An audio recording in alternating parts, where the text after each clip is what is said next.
어제 상호관세 발표 이후 글로벌 증시들이 일제히 출렁였습니다. 일단 관세 발표 직후 특히 아시아 증시들의 타격이 굉장히 컸었죠. 그 안에서 국내 증시는 나름 선방을 해주는 모습이었지만 니케이 지수는 2% 넘게 밀리는 모습이 보이기도 했습니다. 그 외 오늘 마무리됐던 뉴욕 증시도 일제히 하락 마감이 됐었는데요. 일단 전날장의 아시아 증시의 영향권부터 좀 체크를 해보도록 하겠습니다. 코스피 지수 같은 경우는 다행히도 0.7% 정도의 하락을 보이면서 선방을 했지만 니케이 지수가 3% 가까이 급락을 하면서 지난해 8월 이후 최저치를 보였고요. 베트남은 46%의 초고율 상호관세 부과가 되면서 베트남 증시는 2001년 이후 최악의 폭락을 기록을 했습니다.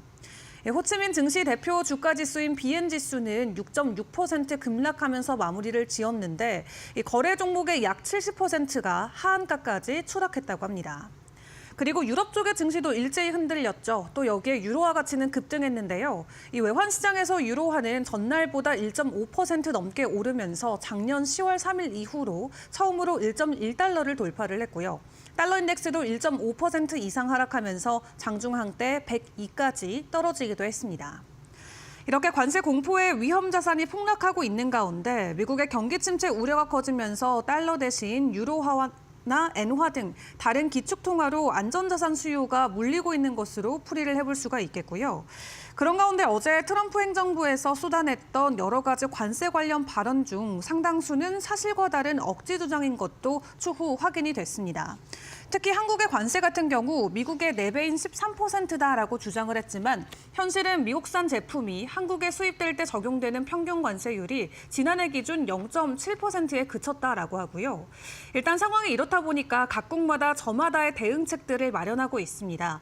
중국은 단호한 대응 조치를 예고를 했고 유럽연합 같은 경우는 20% 상호관세 보복 조치를 시사하는 동시에 협상 가능성을 모색하고 있습니다.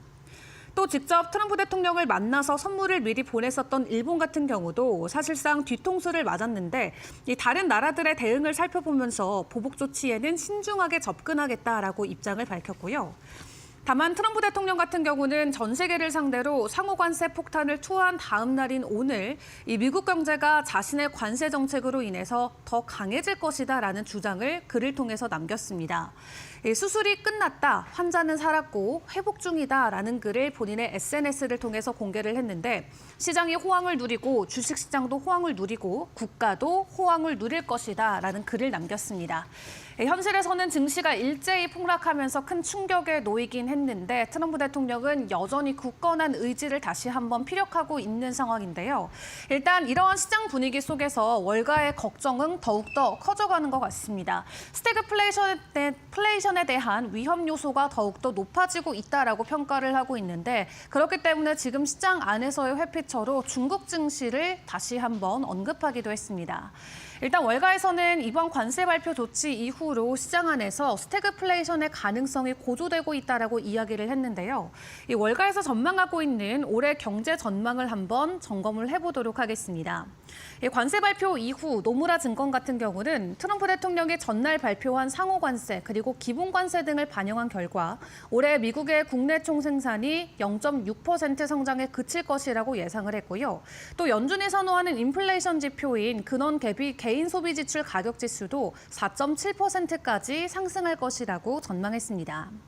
그리고 바클레이스는 보다 비관적으로 GDP가 0.1% 감소하고 인플레이션은 3.7% 오를 것이라고 예측을 했는데요.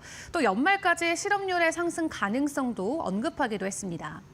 그리고 UBS의 수석 이코노미스트는 이런 정책 조정은 미국 경기 확장세의 실질적인 하방 위험을 안긴다라고 이야기하면서 인플레이션이 2026년까지 상승하고 GDP는 감소하면서 실업률이 오를 것으로 본다고 평가했습니다.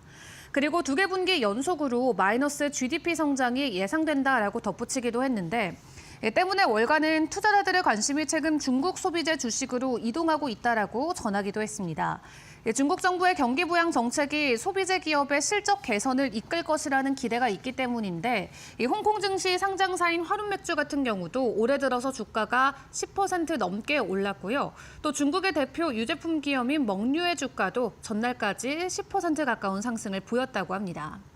그리고 뉴욕 증시 상장사인 중국 최대 교육 기업인 탈 에듀케이션도 같은 기간 동안 36% 급등하는 모습을 보였는데 최근 기술주 과열 우려와 중국의 경기 부양 정책 기대가 주가를 계속해서 밀어 올리고 있습니다. 이러한 상황을 놓고 JP모건 같은 경우도 지금 중국 소비 업종의 투자 의견을 기존 중립에서 비중 확대로 상향 조정을 하면서 지금이 중국 소비재를 매수하기 최적의 시기다라고 투자 의견을 전하기도 했습니다. 이렇게 전반적으로 글로벌 증시에 대한 불안감이 커지고 특히 뉴욕 증시에 대한 그리고 뉴욕 경제에 대한 불안감이 커지고 있는 이때 오늘 나온 또 이 고용 지표가 시장 안에서의 경기 침체 우려감을 크게 끌어올렸습니다. 현재 소비자와 관련돼서 불안감이 커지고 있는 상황에서 이 실업수당 청구 건수가 3년 4개월 내 최대치까지 올라갔는데요. 미국 노동부에 따르면 2주 이상 실업수당을 청구한 계속 실업수당 청구 건수가 현재 190만 3천 건을 기록하면서 직전주 대비 5만 6천 건 증가했다고 합니다.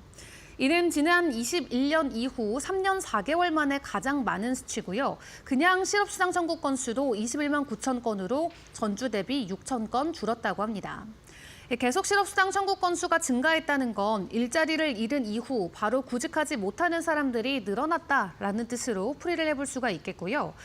계속 실업수당 청구 건수가 증가하고 또 신규 실업수당 청구 건수가 상대적으로 낮은 수준을 유지하는 건 해고도 적고 고용도 낮은 상황이다라는 제롬 파월 의장의 최근 발언과 일맥상통한다라고 분석을 했습니다. 상황이 이렇다 보니까 시장 안에서는 불안감이 고조되면서 이 연준의 금리 인하 가능성과 관련된 부분의 수치도 변화하고 있습니다.